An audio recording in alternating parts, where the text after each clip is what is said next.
પ્રકરણ 19 માનવ વિકાસ।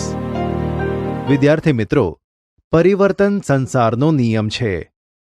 એક શિશુ ધીમે ધીમે પુખ્ત માનવ તરીકે વિકાસ પામે છે। માનવ આદિ માનવ અવસ્થામાંથી અત્યારની જટિલ સમાજ વ્યવસ્થાના રૂપે વિકસિત થયો છે। સમાજ વ્યવસ્થા અને અર્થવ્યવસ્થાનો પણ વિભિન્ન સ્વરૂપે વિકાસ થયો છે। આર્થિક ઉત્પાદન અને વપરાશ, આવક જાવક અને નફાખોટનો હિસાબ માનવા માટે શરૂ થયેલું અર્થશાસ્ત્ર છેલ્લા 60-70 વર્ષથી ભૌતિક સુખાકારી અને માનવ વિકાસ માટેનું શાસ્ત્ર બનવા માંડ્યું છે।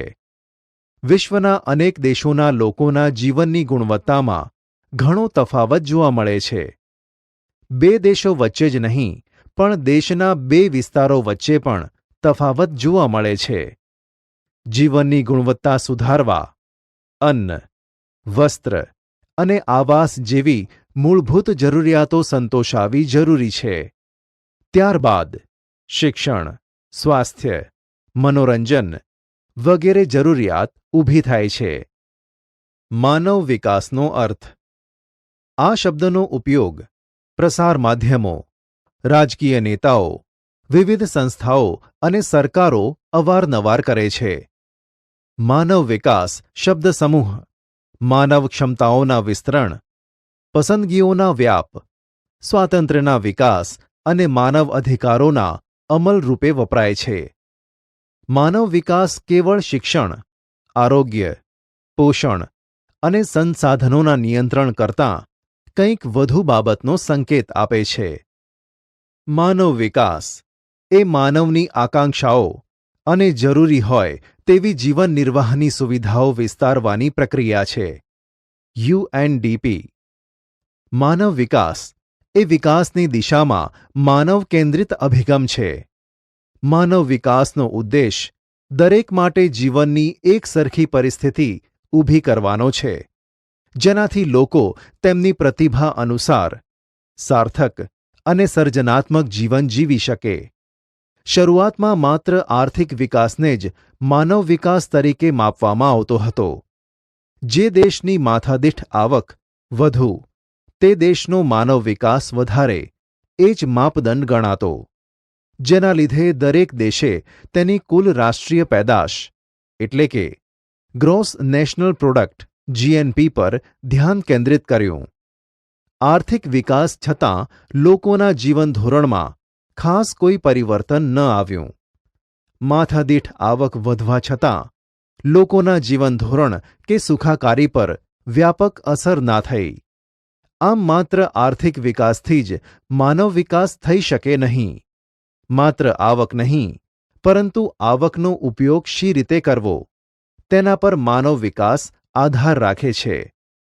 માનવ વિકાસના 4 આવશ્યક સ્તંભો છે: સમાનતા, સ્થિરતા, ઉત્પાદકતા અને સશક્તિકરણ। વિદ્યાર્થી મિત્રો, માનવ વિકાસ એટલે માનવે પોતાની રસ, રુચિ, આવડત, બુદ્ધિ ક્ષમતા અનુસાર સફળ અને સર્જનાત્મક જીવન જીવવામાં સહાયક બને। માનવ ક્ષમતાઓનું નિર્માણ થાય, સમાનતા પ્રાપ્ત થાય, વિવિધ ક્ષેત્રોમાં પસંદગીઓનો વ્યાપ વધે, માનવી તંદુરસ્ત, આરોગ્યમય, સ્વસ્થ અને દીર્ઘાયુ જીવન જીવે, માહિતી અને શિક્ષણ દ્વારા જ્ઞાન પ્રાપ્ત કરે, આર્થિક ઉપાર્જનની તકો પ્રાપ્ત થાય, ઊંચા જીવન ધોરણ માટે કુદરતી સંસાધનો સમાન રીતે ઉપલબ્ધ બને, ગુણવત્તાસભર જીવનશૈલી પ્રાપ્ત થાય, ગંદકીનો યોગ્ય નિકાલ થાય અને સ્વાસ્થ્ય સંબંધી પરિસ્થિતિ સુધરે, વ્યક્તિગત અને સામાજિક સુરક્ષા પ્રાપ્ત થાય, માનવ અધિકારોનો ઉપયોગ કરે, તેવી તમામ તકોના સર્જન અને વિસ્તરણ સાથે માનવ વિકાસને સંબંધ છે। આમ માત્ર આર્થિક બાબત નહીં, પરંતુ માનવ જીવનની સુખ શાંતિ આર્થિક, સામાજિક, રાજકીય અને સાંસ્કૃતિક પાસાઓનો સમાવેશ થાય છે। વિકાસશીલ દેશોમાં નવીન સુધારા પ્રત્યે ઉદાસીનતા કે સૂગ, નીચી આકાંક્ષા, નિરક્ષરતા, સાહસ વૃત્તિનો અભાવ, વહેમ અંધશ્રદ્ધા, જૂનવાણી માનસ, જૂની પુરાણી રૂઢિઓ, રિવાજો ઉપરાંત ભૌતિક અને કુદરતી સંસાધનોના અપૂરતા ઉપયોગ વગેરેને લીધે આર્થિક વિકાસ અને અંતે સામાજિક વિકાસ સાધી શકાયો નથી. માનવ વિકાસ આંક HDI એટલે કે હ્યુમન ડેવલપમેન્ટ ઇન્ડેક્સ. વિદ્યાર્થી મિત્રો, નોબેલ પારિતોષિક વિજેતા ભારતીય મૂળના અર્થશાસ્ત્રી અમર્ત્ય સેને માનવ વિકાસના આંકની વિભાવના કરી. તે અન્વયે પ્રથમ માનવ વિકાસ અહેવાલ 1990માં પ્રકાશિત કરવામાં આવ્યો હતો. ત્યારથી તે અન્વયે સંયુક્ત રાષ્ટ્ર વિકાસ કાર્યક્રમ એટલે કે United Nations Development Programme UNDP દ્વારા દર વર્ષે માનવ વિકાસ અહેવાલ પ્રસિદ્ધ કરવામાં આવે છે, જેમાં જુદા જુદા દેશોના વિકાસના વિભિન્ન નિર્દેશકોના આધારે એક વૈશ્વિક વિશ્લેષણ રજૂ કરવામાં આવે છે. સંયુક્ત રાષ્ટ્ર વિકાસ કાર્યક્રમ એટલે કે UNDP દ્વારા પ્રકાશિત થયેલ પ્રથમ માનવ વિકાસ અહેવાલમાં માનવ વિકાસ આંક એટલે કે હ્યુમન ડેવલપમેન્ટ ઇન્ડેક્સ HDIનો ખ્યાલ પ્રસ્તુત થયો હતો, જેમાં માનવ વિકાસ આંકમાં 3 નિર્દેશકોનો સંયુક્ત રીતે ઉપયોગ કરવામાં આવ્યો હતો. 1. સરેરાશ આયુષ્ય આરોગ્ય. 2. શિક્ષણ સંપાદન જ્ઞાન. અને 3. જીવન ધોરણ માથાદીઠ આવક. આ ત્રણેય નિર્દેશકોના સંયુક્ત આંકના આધારે કોઈ એક દેશનો માનવ વિકાસ આંકનો ક્રમ નિર્ધારિત કરવામાં આવતો.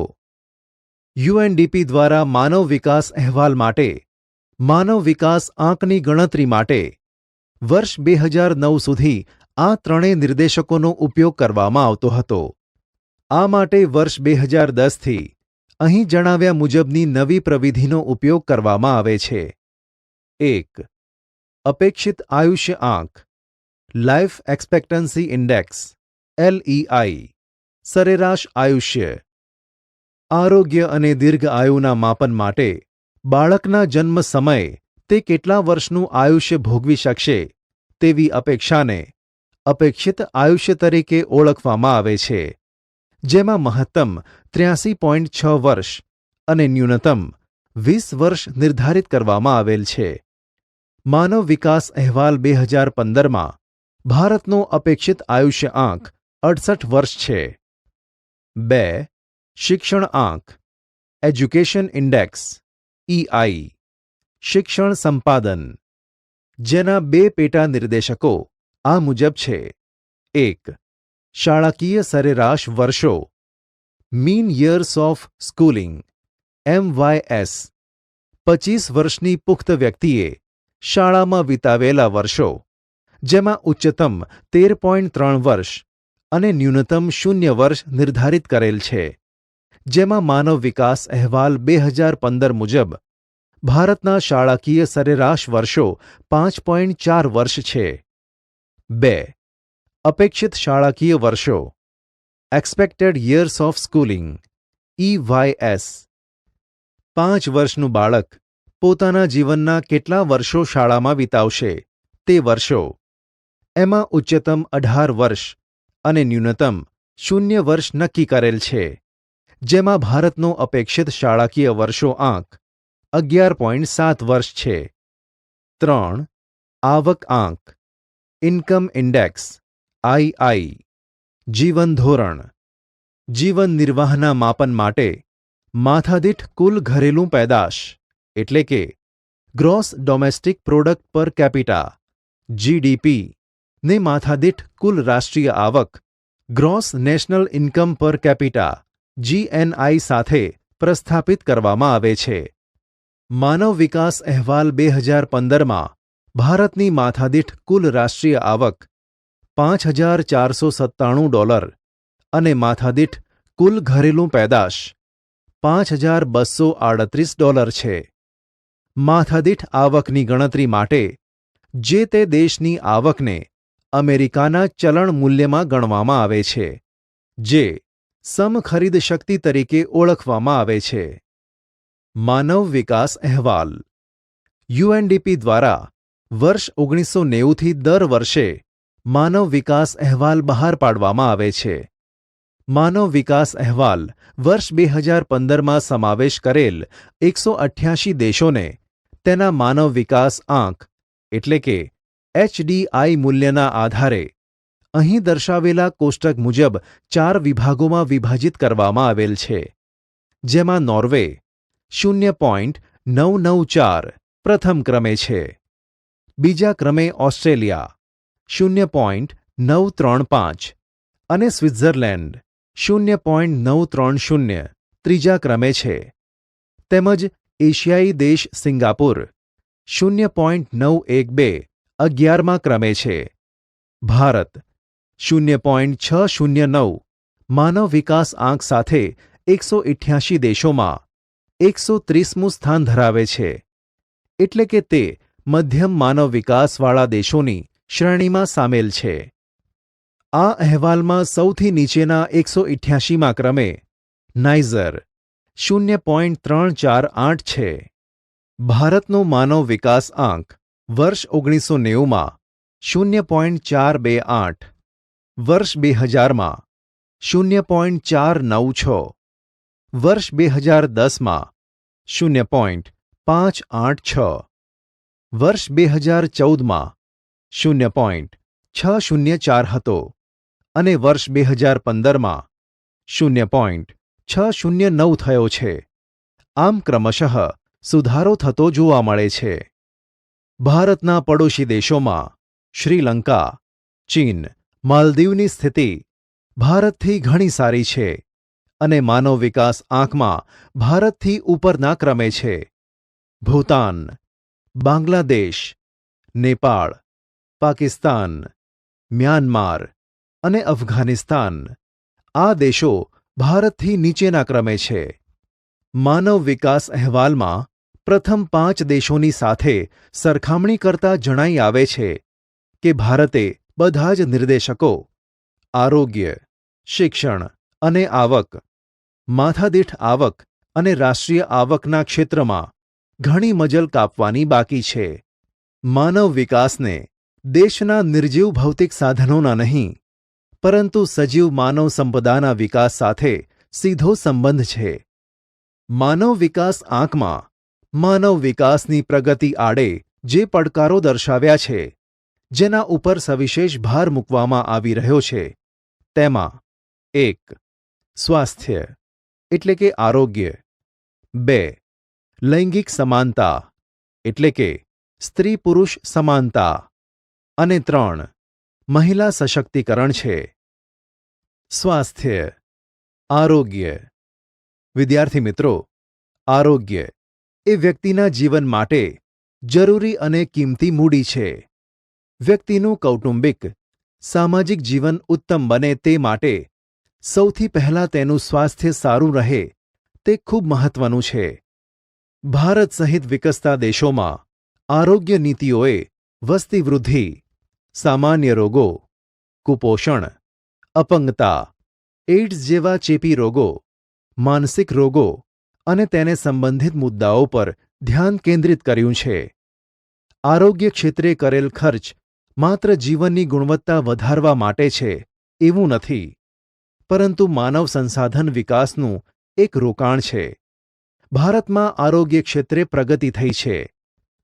બાળ રસીકરણ કાર્યક્રમમાં પોલિયો માટે ઓપીવી રસી, ક્ષય માટે બીસીજીની રસી, ઝેરી કમળા માટે હિપેટાઇટિસ બીની રસી, ડિપ્થેરિયા, મોટી ઉધરસ, ધનુર માટે ડીપીટીની રસી, ઓરી, MMR અને ટાઇફોઇડ વિરોધી રસી બાળકોને આપવાથી બાળ આરોગ્ય અને બાળ મૃત્યુ દરમાં ઘણો સુધારો લાવી શક્યા છીએ. આયોડિન, વિટામિન અને લોહતત્વની ઉણપ સામે ઝુંબેશ ચલાવી રહ્યા છીએ. આપણે પ્લેગ, શીતળા, રક્તપિત્ત અને પોલિયો નિર્મૂળ કરી શક્યા છીએ. ઓરી, અછબડા, મલેરિયા, ડેન્ગ્યુ, કમળો, કોઢ, ક્ષય, મધુપ્રમેહ, એટલે કે ડાયાબિટીસ, કેન્સર, હૃદયરોગ વગેરે પર નિયંત્રણ સાધી શક્યા છીએ. પરિણામે માનવી લાંબુ, તંદુરસ્ત અને સ્વસ્થ જીવન જીવી રહ્યો છે. જન્મદર, મૃત્યુદર, બાળ મૃત્યુદરમાં ઘટાડો નોંધાયો છે. સરેરાશ આયુષ્યમાં વધારો થયેલ છે. તેમ છતાં ભારતમાં ઘણા રાજ્યોમાં વસ્તી વૃદ્ધિ દર ઘટાડવા માટે ઊંચા પ્રજોત્પત્તિ દરને ઘટાડવો એ આરોગ્ય ક્ષેત્ર માટે મહત્વનું લક્ષ્ય બની રહ્યું છે. પાણીજન્ય રોગો, શ્વસન રોગો અને કુપોષણે વસ્તી માટે મુશ્કેલી ઊભી કરી છે. મહિલાઓ, બાળકો અને ગરીબ લોકો માટે પોષક તત્વોની ખામી, મૂળભૂત ખનિજો, કેટલાક વિટામિનો અને પ્રોટીનની ઉણપ સ્ત્રીઓ અને બાળકોના અટકેલા કે અધૂરા વિકાસ માટે મુખ્યત્વે જવાબદાર છે. પર્યાવરણીય પ્રદૂષણ અને ઝેરી પદાર્થોનો ઉદ્ભવ રોજિંદા જીવનમાં નવા પડકારો છે. વધતા શહેરીકરણે ગીચ વસવાટોમાં નવી આરોગ્ય સુવિધાઓ માટે સમસ્યાઓ ઊભી કરી છે. આ નવા પડકારો ઝીલવા માટે અગાઉની આરોગ્ય કાર્યસૂચિમાં વિશેષ ધ્યાન અને ફેરફારો કરવા જરૂરી બન્યા છે. લૈંગિક સમાનતા, સ્ત્રી પુરુષ સમાનતા. ભારતનું બંધારણ તમામ નાગરિકોને સમાનતા અને ન્યાયની બાંહેધરી આપે છે. 2011ના વસ્તી ગણતરી અહેવાલ પ્રમાણે ભારતની કુલ વસ્તીના 48.46% સ્ત્રીઓ અને 51.54% પુરુષો છે. જે દ્રષ્ટિએ જોઈએ તો ભારત જ નહીં પણ વિશ્વના કોઈપણ રાષ્ટ્રની પ્રગતિ અને વિકાસમાં માનવ સંસાધન તરીકે સ્ત્રીઓની ભૂમિકા અગ્રગણ્ય છે. પરંતુ સ્ત્રી પુરુષની જૈવિક ભિન્નતાની સાથે સામાજિક અને સાંસ્કૃતિક દૃષ્ટિકોણથી સ્ત્રીઓનો ઉછેર અને અપેક્ષાઓ અલગ હોવાથી બંનેના વિકાસ પથ પણ અલગ રહે છે. આજે પણ ઘણા કુટુંબોમાં મહિલા ઘરકામ કરે, રસોડામાં રસોઈ બનાવે કે બાળ ઉછેરનું કાર્ય કરે છે. તેનો કોઈ હિસ્સો આર્થિક ઉપાર્જન કે રાષ્ટ્રીય આવકમાં ગણાતો નથી. સ્ત્રીઓને કુટુંબમાં કોઈ નિર્ણય લેવાની સત્તા નહીં. આરોગ્યની અપૂરતી દેખભાળ તેમજ શિક્ષણ અને આર્થિક અધિકારોથી તેને વંચિત રાખવામાં આવે છે. દીકરા દીકરીના કપડામાં, રમતોમાં, અભ્યાસની તકોમાં, ખોરાકમાં, હરવા ફરવા, આચાર વિચાર અને વ્યવહારમાં દીકરીને જુદી શિખામણ વગેરેમાં ભેદભાવ જોવા મળે છે. મહિલાઓમાં સાક્ષરતાનું પ્રમાણ નીચું હોવાથી સ્ત્રીઓ બાળલગ્ન, પડદા પ્રથા, દહેજ પ્રથા તથા અનેક સામાજિક કુરિવાજોનો ભોગ બનતી આવી છે. સમાજમાં ભ્રૂણ હત્યા, નીચો આદરભાવ, પુત્ર જન્મ માટેની ઘેલછા, સામાજિક પરંપરાઓ અને જાતીય ભેદભાવને લીધે સ્ત્રીઓએ જ અન્યાયનો ભોગ બનવું પડે છે. આર્થિક, રાજકીય, સામાજિક, સાંસ્કૃતિક અને ધાર્મિક ક્ષેત્રે તક તથા નિર્ણય પ્રક્રિયામાં અસમાનતા જોવા મળે છે. ભારતના મોટા ભાગના રાજ્યોમાં ઉચ્ચ પદ, ઊંચી આવક, વધુ લાભ, વધુ વેતન મળે તેવા કામોવાળા ઉદ્યોગો અને નોકરીઓમાં પુરુષોનું વર્ચસ્વ છે. સંસદમાં મહિલા સાંસદોનું પ્રમાણ માત્ર 12.2% જેટલું જ છે. સંસદ, વિધાનસભાઓ, વરિષ્ઠ અધિકારીઓ, મેનેજરો, કંપનીઓના ડિરેક્ટરો, વ્યવસાયિક અને ટેકનિકલ ક્ષેત્રે મહિલાઓનું ઓછું પ્રમાણ વગેરેમાં સ્ત્રી પુરુષ ભેદભાવ સ્પષ્ટ રીતે જોવા મળે છે. મહિલા સશક્તિકરણ. વિદ્યાર્થી મિત્રો, સ્ત્રીઓ સમગ્ર વિકાસની પ્રક્રિયાનું કેન્દ્રબિંદુ છે. કોઈપણ વિકાસશીલ રાષ્ટ્રમાં આર્થિક સશક્તિકરણ એ મહિલા સશક્તિકરણનું મહત્વનું પાસું છે. મહિલા સશક્તિકરણ માટે આર્થિક સ્વતંત્રતા અનિવાર્ય છે. એક સ્ત્રી શિક્ષિત બને તો એક ઘર, એક સમાજ અને અંતે તો એક રાષ્ટ્ર સશક્ત બનશે. મહત્વપૂર્ણ છે કે આપણા ભારત દેશે આ દિશામાં પગલાં ભરવાનું શરૂ કર્યું છે. ભારતમાં વડાપ્રધાન પદે, રાષ્ટ્રપતિ તરીકે અને વિવિધ રાજ્યોમાં મહિલા મુખ્યમંત્રીઓએ વખતોવખત સ્થાન શોભાવ્યું છે. ટેક્સી ચલાવવાથી લઈને વિમાનના પાયલટ સુધીની સફર મહિલાઓ કરી રહી છે. સમાજ સેવા, સાહિત્ય, પત્રકારત્વ, રમતગમત, શિક્ષણ અને અભિનય ક્ષેત્રે મહિલાઓ સક્રિય રહી છે. વિદ્યાર્થી મિત્રો, આ બધા ક્ષેત્રોમાં કામ કરતી મહિલાઓને આપણે ટીવી અને ન્યૂઝ ચેનલો પર જોઈએ છીએ. માત્ર ખેતરમાં કે શ્રમના કાર્ય કરવાને બદલે વેપાર વાણિજ્ય, સંદેશા વ્યવહાર તેમજ વ્યક્તિગત જુદી જુદી નોકરીઓમાં વર્તમાન સમયમાં શિક્ષણ, તાલીમ, કુશળતાના કારણે સ્ત્રી રોજગારનો વિસ્તાર વધી રહ્યો છે. તેમ છતાં દેશની અડધી આબાદી માટે વિકાસની ઘણી સંભાવનાઓ છે. તેને વિસ્તારવા હજુ આપણે ઘણા પ્રયાસો કરવા પડશે. મહિલા કલ્યાણકારી યોજનાઓ. વિદ્યાર્થી મિત્રો, ભારતમાં મહિલાઓને સમાન દરજ્જો, શિક્ષણ, સલામતી અને મૂળભૂત સ્વતંત્રતા પ્રાપ્ત થાય તે માટે 1980થી મહિલાઓને એક અલગ લક્ષ્ય જૂથ માનીને મહિલા વિકાસ સંબંધિત અનેક યોજનાઓ, કાર્યક્રમો અમલમાં મુકાયા છે. 1992માં રાષ્ટ્રીય મહિલા આયોગની રચના કરવામાં આવી. આ ઉપરાંત મહિલા સશક્તિકરણની રાષ્ટ્રીય નીતિ 2001 મુજબ મહિલા અને બાળ વિકાસ વિભાગ દ્વારા સામર્થ્ય નિર્માણ, રોજગાર, આર્થિક ઉપાર્જન, કલ્યાણ તેમજ સહાયક સેવાઓ અને જાતીય સંવેદનશીલતાના ક્ષેત્રોમાં વિવિધ કામગીરી કરવામાં આવે છે. યુનાઇટેડ નેશન્સે 1975ના વર્ષને મહિલા વર્ષ અને 1975થી 1985ના દશકાને મહિલા દશકા તરીકે જાહેર કરેલ તેમજ 2002ના વર્ષને મહિલા સશક્તિકરણ વર્ષ તરીકે ઉજવવામાં આવેલ. કુટુંબની માલ મિલકતમાં સમાન હિસ્સો મળે તે માટે કાયદો સુધારવામાં આવ્યો છે. મહિલા શોષણ અટકાવવા અંગેની જોગવાઈઓ.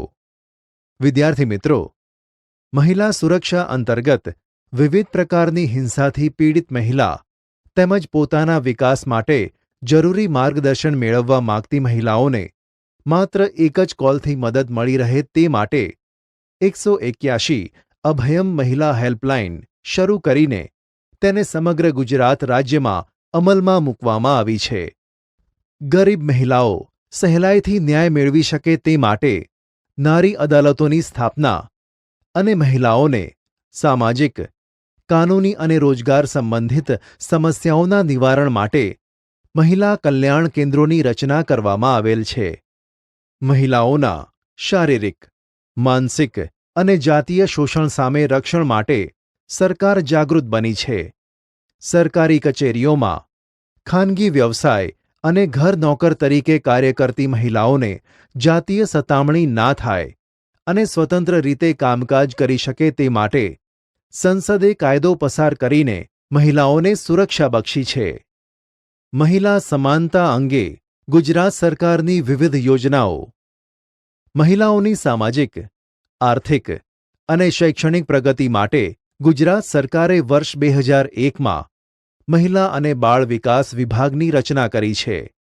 ગુજરાત સરકારે મહિલા સશક્તિકરણ માટે ગરીબ અને સામાન્ય પરિવારોની તથા ગ્રામીણ વિસ્તારોની મહિલાઓના ઉત્કર્ષના 3 પાસાઓ મહિલાઓનું શૈક્ષણિક સશક્તિકરણ, મહિલા આરોગ્ય અને મહિલા સુરક્ષાને ધ્યાનમાં રાખીને મહિલા કેન્દ્રિત જેન્ડર બજેટમાં વિવિધ યોજનાઓ અમલમાં મૂકેલ છે. ગુજરાતમાં કન્યા કેળવણીને પ્રોત્સાહન આપવાના આશયથી શાળા પ્રવેશોત્સવ અને કન્યા કેળવણી રથયાત્રાની શરૂઆત કરવામાં આવેલ, જેના લીધે શાળાઓમાં 100% નામાંકન અને મહિલા સાક્ષરતા દરમાં વધારો જોવા મળેલ છે.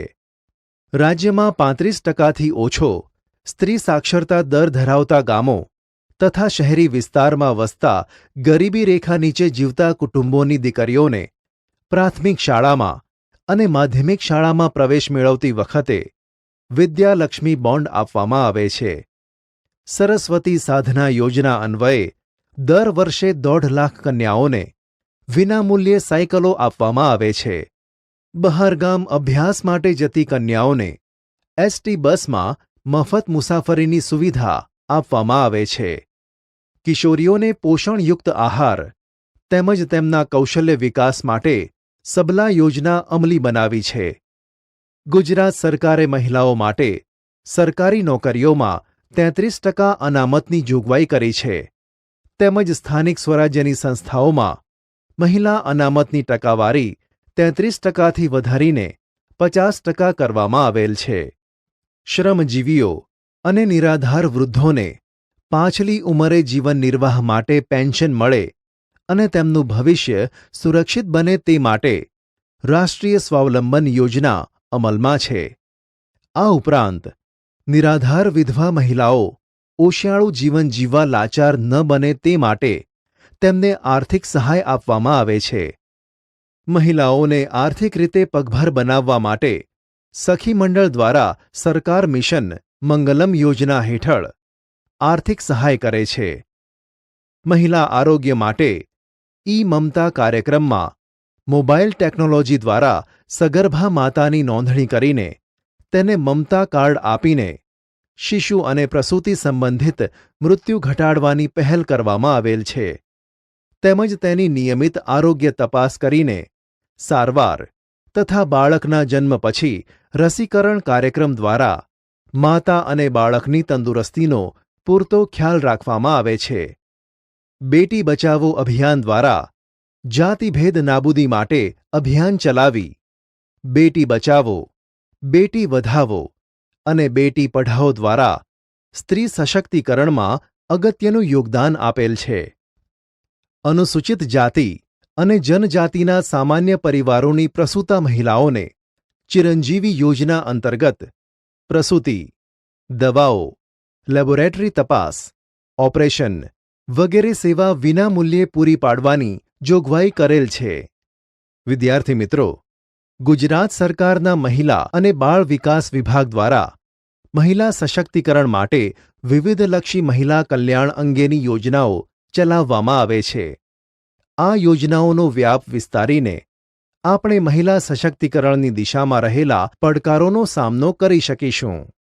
માનવ વિકાસ બાબતે આપણા કુટુંબમાં કે આપણા મહોલ્લા કે ગામમાં નજર કરીશું તો જણાશે કે કોઈ સગર્ભા માતાને પૂરતું પોષણ નહીં મળતું હોય, ઓછા વજનવાળા બાળકનો જન્મ થયો હોય, બાળક કુપોષણવાળું હોય, બાળક આંગણવાડી કે શાળાએ ના જતું હોય, શાળામાં ભણતા બાળકને વાંચતા લખતા ના આવડતું હોય, અભ્યાસ અધવચ્ચેથી છોડી દીધો હોય, દીકરીઓને ઉચ્ચ અભ્યાસ ના કરાવતા હોય, યુવાનોને રોજગારી ન મળતી હોય, અકસ્માતને લીધે કોઈનું અકાળે મૃત્યુ થાય, કોઈ ગંભીર બીમારીનો ભોગ બને, આ બધી બાબતોની અસર આપણા દેશના માનવ વિકાસ આંખ પર પડે છે. એટલે માત્ર સરકાર જ નહીં, પરંતુ દેશનો દરેક નાગરિક માનવ વિકાસની દિશામાં સક્રિય બને તો આવનારા સમયમાં આપણે પણ ઊંચા માનવ વિકાસ ધરાવતા દેશોની હરોળમાં સ્થાન મેળવી શકીશું.